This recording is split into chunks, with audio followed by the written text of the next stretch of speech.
I love Paige to death. Do not get me wrong. I think, like, again, I think she's a hell of a player and, like, would love to play with her one day. But those refs were giving her every freaking whistle last night. Like, you literally couldn't touch her. Couldn't touch her. And that shit is so annoying to me. Like, and if you're going to do that, then give it to our guard. The WNBA is in damage control mode after Sophie Cunningham refused to stay silent. Her bold statements have shaken the league at every level. What started as fiery remarks has now sparked outrage, intense debates, and a massive fine that many believe was meant to silence her. Was this a courageous stand for fairness, or did she cross a line in the league's eyes? Fans are divided, players are talking behind closed doors, and the controversy is spreading fast. One thing is clear, this is no longer just about basketball. This is the story behind the fine that has everyone buzzing. Will the WNBA finally face its leadership issues, fix the officiating concerns, and step up to protect stars like Caitlin Clark and Sophie Cunningham? Share your thoughts below. Let's talk. Like, I just hate the inconsistency. Like when whistles are player focused, that's like, I mean, I think that's a huge problem. Well, she's gonna be one of those players that, like, she's already gonna be a GOAT. Like, she's gonna be a Hall of Famer. Everyone knows that she's freaking hell of a player, but like getting some of those whistles already, oh my, I couldn't. This season, Sophie Cunningham has found herself at the heart of one of the most heated player versus league battles in WNBA history. For fines, yes? 4. That's far more than a warning. It's a statement from the league aimed squarely at a rising star they seem determined to rein in. The controversy started when Sophie, frustrated by a game overshadowed by questionable officiating, posted a blunt TikTok calling out the referees. That short 30-second clip ended up costing her $500, shocking both fans and players with the league's swift and heavy-handed response. Posted the video 6 days ago, which shows her lip-syncing lyrics from Sabrina Carpenter's song Man-Child. The caption to the video is, "At some ref." Or is it slow? Maybe it's easy. Yesterday, Cunningham reposted the video on X with a caption about the fine. But Sophie refused to back down. On her podcast, she doubled down, standing by her comments and broadening the conversation to highlight the frustration many players feel about poor and biased officiating across the league.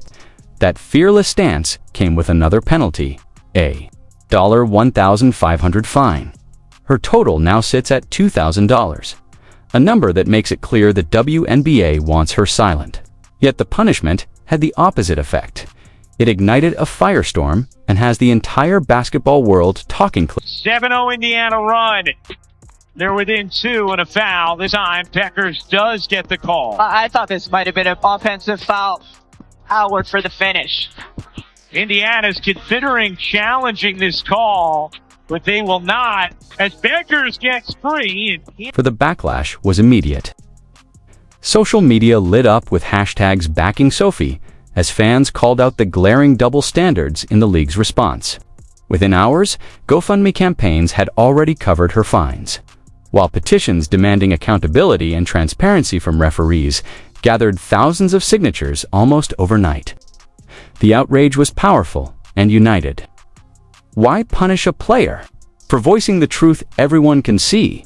Why crack down on words instead of fixing a broken officiating system? But this isn't just a story about fines and frustration. It's a tipping point.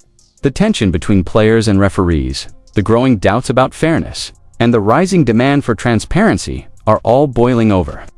With support for Sophie continuing to surge, the WNBA now faces a defining challenge, one that could reshape its future.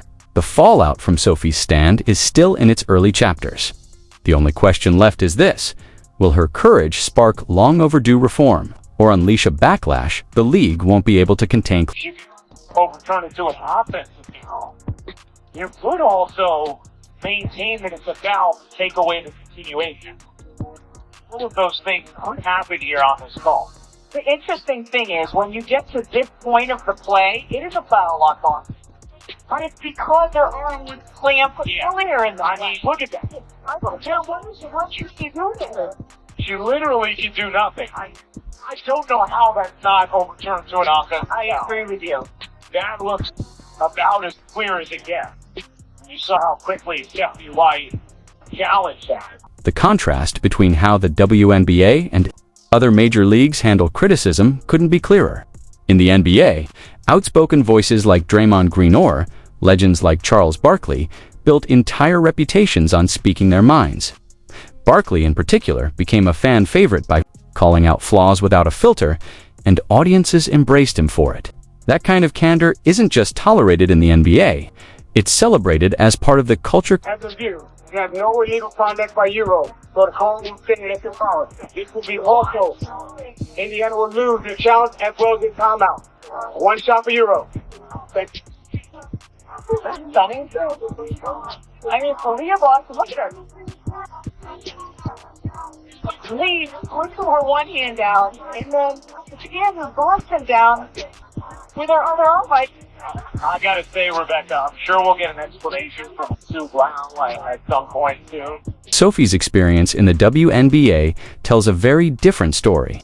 After daring to call out referees for failing to protect players, Caitlin Clark, the league's response was swift and heavy. What started as venting her frustration quickly turned into a private warning from a league.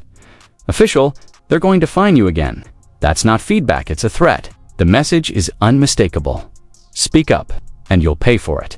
While the NBA often embraces open debate, the WNBA's approach seems focused on silencing dissent, and that raises a tough question. What kind of culture does this league truly want to build? Ironically, in trying to muzzle Sophie, the WNBA has only amplified her voice. Her criticism is now front-page news, a classic Streisand effect. Try to bury the story, and it only grows. The irony deepens when fans recall the string of unpunished cheap shots against Caitlin Clark. More and more, people are connecting the dots. The league appears quicker to fine players for words than to penalize dangerous plays on the court. And that leaves everyone asking, what message does that send about priorities, about fairness, and about the future of the game? Paige Beckers putting her hands on Sophie to shove her up. You see Sophie's hand in the air. Both hands are in the air right here. Paige Beckers is shoving. She is shoving her clean off. Boom. Pushed her right into Howard. Pushed her into Howard. Now she's wide open and waiting for a pass like she just didn't do anything. Like she just didn't do anything. Wide open down here. Look at her. And then all of a sudden you get the whistle. And look at the ref. You see the ref? You see the ref right here. Calling the foul. And guess who the foul was on? Sophie Cunningham. Like, I'm not saying that your job is easy, but when it is a simple call right in front of your face multiple times, what are you doing? What are you doing? What call are you like bugged out? All of them. Everything. Like, it's just like they're just so inconsistent. Like, that's my thing. Like, if you're on the other team and you're going to be finding this shit out of me, Yeah. cool. But let me do it to you. Yeah.